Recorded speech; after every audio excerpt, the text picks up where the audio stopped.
Hello guys, welcome to my new blog. કેમ છો બધા? જય શ્રી કૃષ્ણ બધાને. 10:30 વાગે ઉઠ્યો તો, પાણી પીધું, ફ્રેશ થઈને જીમ બાજુ નીકળીએ, થોડું ઘણું ખાઈને. હજી છે -8 ડિગ્રી બારે, ઠંડી હારી આવી છે.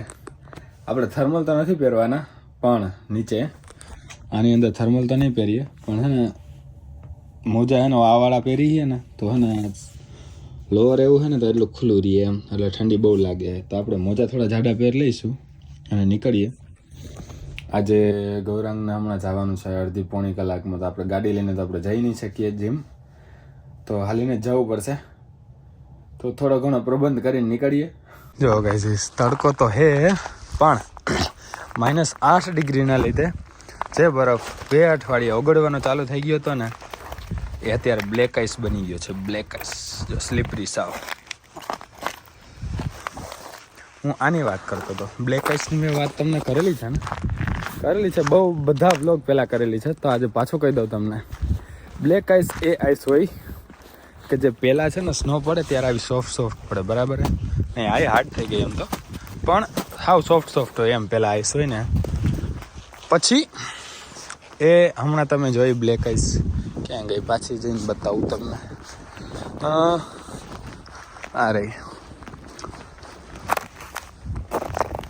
હા, બ્લેક આઈસ જેવી થઈ જાય. જો કલર કાળો હોય એના લીધે નથી બ્લેક આઈસ કહેતા, બટ એનું નામ શું કામ એ પડ્યું મને નથી ખબર. પણ પછી બરફ પડી જાય એના અમુક દિવસો પછી, 1 દિવસ 2 દિવસ 3 દિવસ પછી આઈસ છે ને એ સ્લીપરી થઈ જાય એમ, ટેમ્પરેચર ઉપર નીચે થતું એના લીધે, કાં પછી શું કહેવાય પીગળે ને, કાં પછી વધારે જામે ને, એના લીધે એ સ્લીપરી થઈ જાય ને બ્લેક આઈસ કહેવામાં આવે. તો ત્યાં આપણે ધ્યાનથી ચાલવું પડે, જો આ બી સ્લીપરી જ છે,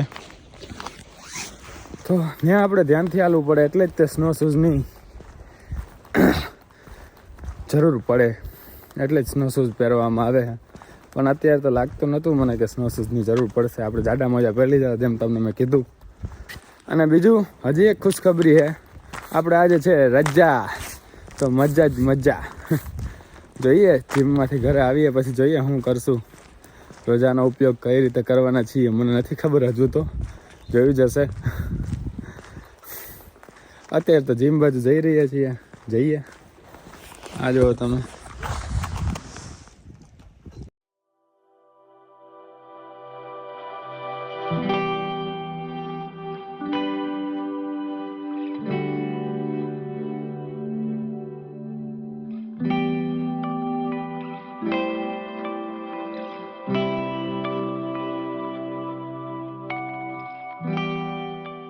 ગાઈઝ ચાર્જર આપણા 13માં હે ને ચાર્જિંગ નથી, એટલે અહીંયા મૂકી દઈશું ચાર્જિંગ. આપણે આવી ગયા છીએ ઉપર, જીમ બીમ કમ્પ્લીટ થઈ ગયું છે, ઓટ્સ પી લીધું છે, બધું રેડી.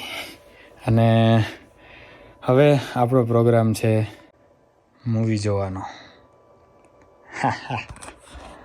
જોઈ નાખીએ, બરાબર. પછી સાંજે આપણે સ્વાધ્યાયમાં બી જવાનું છે, તો મૂવી જોઈને આપણે કાંઈક ખાવાનું બનાવીને પછી આપણે સ્વાધ્યાય જઈશું.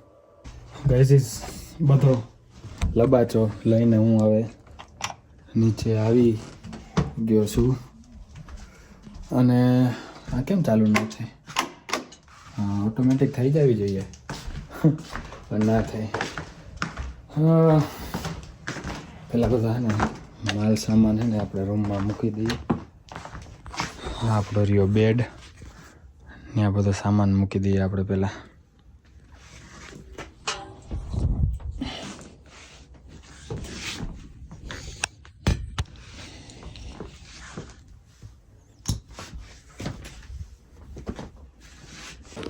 પહેલાં આપણે આને બાફવા મૂકી દઈશું. વાગ્યા 6:30.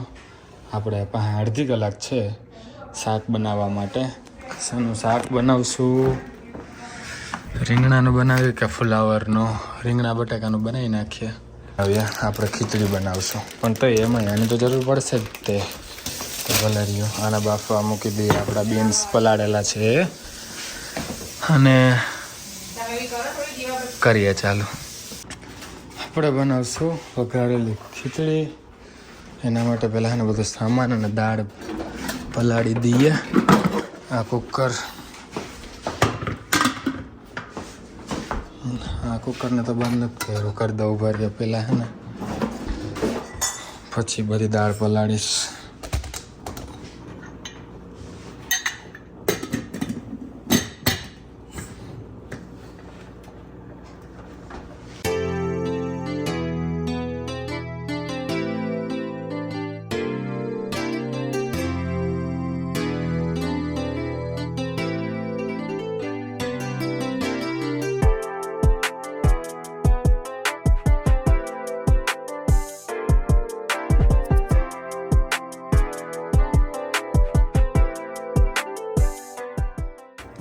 જો ગાઈઝ આપણે છે ને આ ખડા મસાલા ભેગા કરી લીધા, હિંગ, લીમડો અહીંયા લઈ લીધો છે, બરાબર.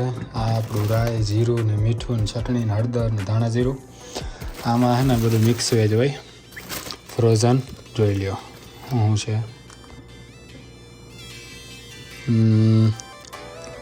ચોરી છે ને વટાણા છે ને મકાઈ છે ને ગાજર છે ને એવું બધું છે.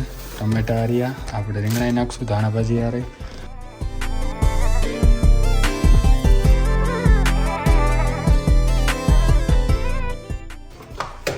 તેલ આવે ત્યાં સુધીમાં છે ને આપણે થોડી ડુંગળી કાપી નાખીએ, પછી થોડી ડુંગળી ચડશે ત્યાં સુધી ટમેટા કાપી નાખશું, બટાકા નાખવા હોય તો કાપી નાખશું, નકર પછી એટલે બધું ધબા ધબી જવા જ દેવું.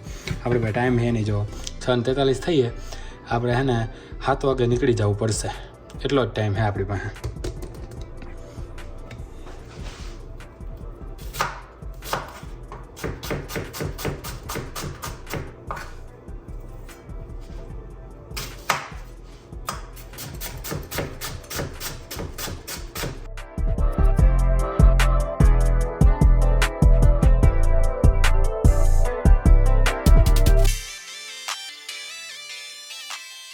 ફટાફટ બધું કાપી કાપી નાખતા જ જઈશું.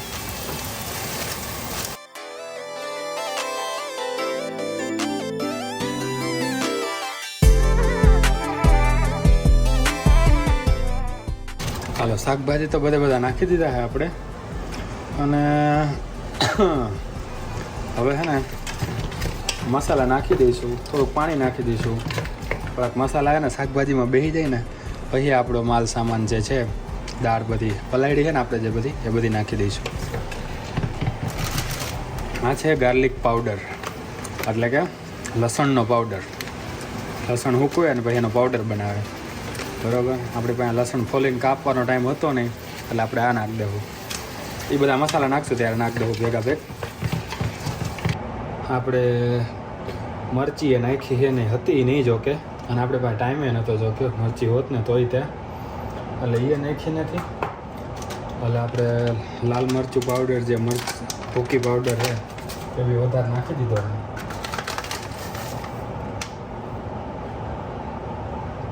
થોડો ગાર્લિક પાવડર નાખી દઈએ.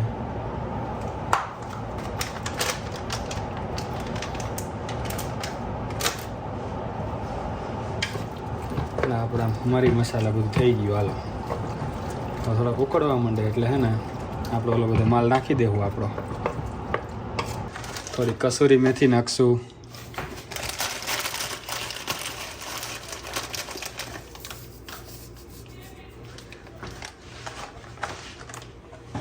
ગાઈસ દાળ બી નાખી દીધી. આપણી દાળ શું ઓલું જે બધું ખીચડી પલાઈ રીતે આખી જોઈ હતી તમે, હું નાખ્યું હતું એમાં, અને પાણી આપણે નાખી દીધું છે.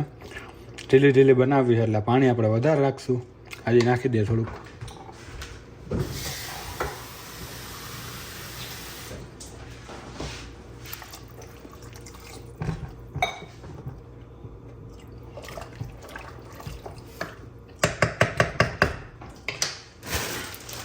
થોડું ઉકળવા માંડે એટલે કરી દઈએ આપણે કુકર બંધ.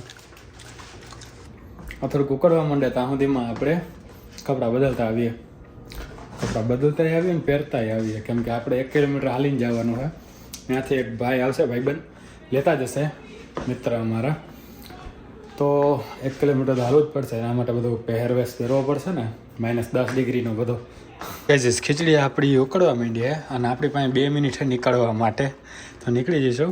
આને બંધ કરી દઈએ, ટાઈમર લગાડી દઈશું, અને પછી એક મેમ્બર આપણું ઘરમાં જ છે, એમને કહી દઈશું કે બંધ કરી દે. તો એ બંધ કરી દેશે આપણી ખીચડી અને નીકળીએ આપણે. ટી શર્ટ તો બદલાયું નથી, ખાલી નીચે ટ્રેક પહેર્યું. બરાબર, ઉપર આપણે આ જેકેટ પહેરી લઈશું એટલે વાંધો આવશે નહીં. આપણે 1 જ કિલોમીટર હાલવાનું છે ભાઈ, તો ગાડીમાં જ જવાનું છે. નીકળીએ ફટાફટ.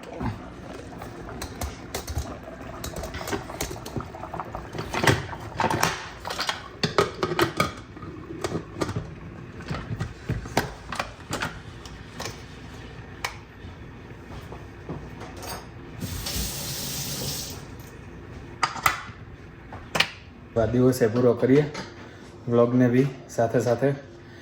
આઈ હોપ તમને મજા આવી જશે. મજા આવી તો લાઈક શેર અને કમેન્ટ કરી દેજો. ચેનલમાં નવા હોય તો ચેનલને સબસ્ક્રાઈબ કરી દેજો. ઇન્સ્ટાગ્રામમાં ફોલો ના કરતા નીચે ડિસ્ક્રિપ્શનમાં લિંક આપી, ત્યાં જઈને તમને ફોલો કરી દેજો. મળીએ નેક્સ્ટ વ્લોગમાં. ત્યાં સુધી જય શ્રી કૃષ્ણ, જય શ્રી રામ.